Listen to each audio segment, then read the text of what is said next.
한국일보 서화숙 선임 기자와 만나세요. 그의 논지는 정직하고 행간에는 따뜻함이 묻어 있습니다.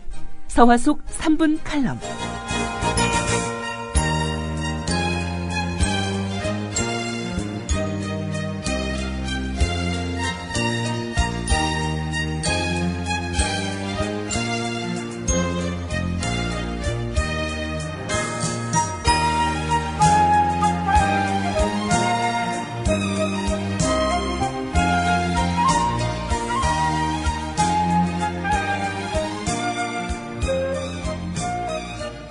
안녕하세요. 서화숙입니다.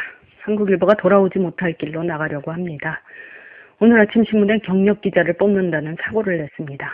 지난달 15일 회사가 편집국을 폐쇄하고 경영진의 말을 잘 따르겠다는 근로확약서를 쓰지 않으면 기자들을 들여보내지 않겠다고 하여 편집국 기자와 논설위원은 물론 서무직까지 신문 제작에 기여하는 190여 명 가운데 10명 남짓을 제외한 전원이 안으로 들어갈 수 없었습니다. 근로확약서를 요구하는 것은 근로기준법 어디에도 없는 부당행위입니다.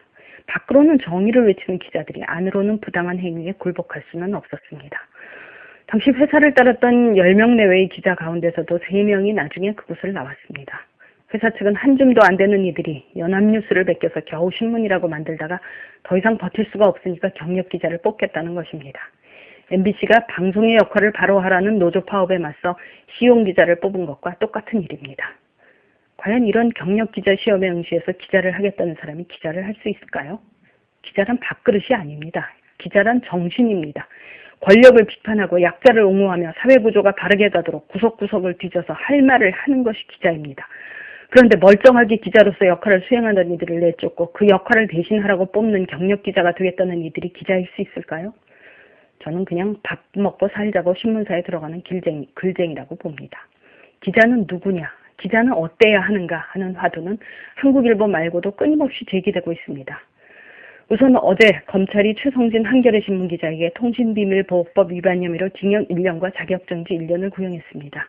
최성진 기자는 지난해 10월 정수정학회 최필립 이사장과 이진숙 MBC 기획홍보본부장이 정수정학회 지분 매각 논의를 하는 것을 전화로 듣고 녹음한 내용을 기사로 썼습니다. 도청인이 죄라는 것이 검찰의 구형 취지입니다.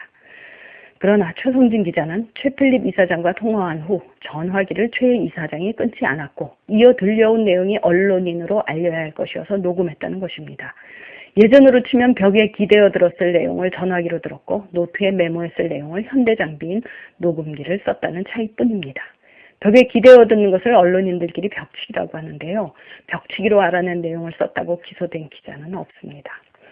그런데 이걸 통신비밀보호법을 들어 기소한 검찰은 2011년 비슷한 녹취 사건이 났을 때는 기자를 기소하지 않았습니다. 증거를 찾지 못했다는 게 이유입니다. 당시 민주당 최고위원 회의의 내용을 도청해서 새누리당의 전신인 한나라당 한성교 의원이 공개했는데 이것은 KBS 기자가 녹음 기능이 있는 전화기를 그곳에 놓고 왔고 녹음된 내용을 한성교 의원이 전달받은 것으로 알려져 있습니다. 그러나 기자도 국회의원도 기소되지 않았습니다.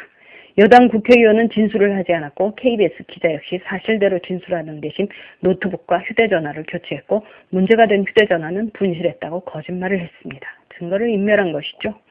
검찰로서는 증거가 없으니 기소하지 못했다고 변명하겠지만 여기에는 증거를 없애버린 기자가 있습니다. 반면 이번에 기소된 한겨레 기자는 검찰 수사에 사실대로 정직하게 진술을 했습니다. 여러분에게는 무엇이 보입니까? 기사를 쓰지 않고 취재 내용을 국회의원에게 갖다 바친 기자는 증거를 없애버리는 부도덕한 사람인 반면 사람들에게 알려야 할 내용을 알린 기자는 언제나 떳떳하게 진실만을 말하는 매우 도덕적인 사람이라는 점입니다. 둘 중에 누가 기자를 계속해야 됩니까? 누가 기자입니까? 언론이란 방송이나 신문 같은 도구가 아니라 그 내용을 어떤 기자들이 채우느냐로 완성된다는 사실, 기자다운 기자를 지키는 일이야말로 언론을 언론이 되게 하는 일입니다. 요 며칠 제가 이 3분 칼럼에서 정부를 많이 비판했더니 새누리당 지지자로 보이는 몇 분이 이런 악담을 하더군요. 당신이 기자 맞냐? 저러니 한국일보가 저렇게 됐지. 한국일보에서 잘려서 곧 백수될 거다. 뭐 이런 내용입니다. 저 기자 맞습니다. 한국일보 사원증이 있어서 기자가 아니라 사회를 위한 비판 정신을 갖고 있어서 기자입니다. 국정원 공무원이면서 시키는 일이라면 어린아이 성희롱까지 하는 이들과는 다르게 한국일보에 기사를 쓰든 안 쓰든 기자로 역할하기의 기자입니다. 저러니 한국일보가 저렇게 됐지에 답합니다. 한국일보는 훌륭한 기자들이 많은 신문입니다. 최시중 방송통신위원장이 현역일 때 뇌물 먹은 것을 일면 톱으로 써서 그의 목을 날린 게 한국일보입니다. 특히 최근 2년여간의 신문은 정말 자랑스럽습니다. 한국일보가 사세가 기울고 이렇게 된 것은 기자들 때문이 아니라 경영진이 경영을 잘못해서입니다. 잘못한 정도가 아니라 돈을 아예 빼돌린 것 아니냐. 그래서 노조가 경영진을 고발했고 경영진은 편집국을 폐쇄한 걸로 맞섰고 기자들이 거리에서 싸우게 된 게 한국일보 사태의 전말입니다. 그러고 보니 최시중 씨도 동아일보 기자일 때 공천을 받아주겠다며 뇌물을 먹은 전력이 있습니다. 기자라는 이름만 달았을 뿐 정치인과 야합하고 언론의 정도를 걷지 않는 자들은 평생 부도덕하게 살고 사회의 기본을 무너뜨려 왔다는 것을 최시중 씨의 한평생이 잘 보여줍니다. 지금 MBC가 언론 구실을 잘 못하고 있는 원인을 50여 명이 되는 시용 기자에게서 찾는 이들도 많습니다. 밥그릇을 찾아 들어간 글쟁이들이 기사를 제대로 쓰겠느냐는 의심인 거죠. 기자 정신이 똑바로 박혀있는 한국일보 기자들은 반드시 한국일보 편집국으로 돌아가 제대로 된 한국일보를 만들 겁니다. 이 싸움은 이겨야 하는 것이고 백수는 안 되려고 합니다. 그러나 저한테 악담을 하는 이들이 두려워하는 것처럼 백수가 된다는 것 자체를 두려워하지 않습니다. 당신들에게는 조직에서 떨려나고 다달이 수입이 끊어지는 것이 가장 두려운 것이겠지만 저희 같은 사람에게는 올바르지 않게 살게 되는 것이 두렵습니다. 사회 곳곳에서 공직을 누리면서 조직에서 떨려나고 다달이 수입이 끊어질까만 걱정하는 공직자 여러분, 그런 밥벌이는 멈춰주십시오.